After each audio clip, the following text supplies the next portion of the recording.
You ask Tiger to solve. This deals with linear equations with one unknown. The final result is y equals 92/3.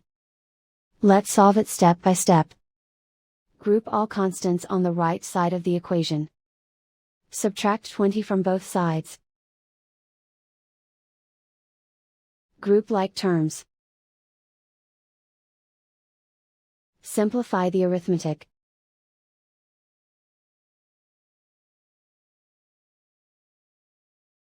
Isolate the y. Divide both sides by 15. Simplify the fraction. Find the greatest common factor of the numerator and denominator. Factor out and cancel the greatest common factor. And so the final result is y equals 92/3.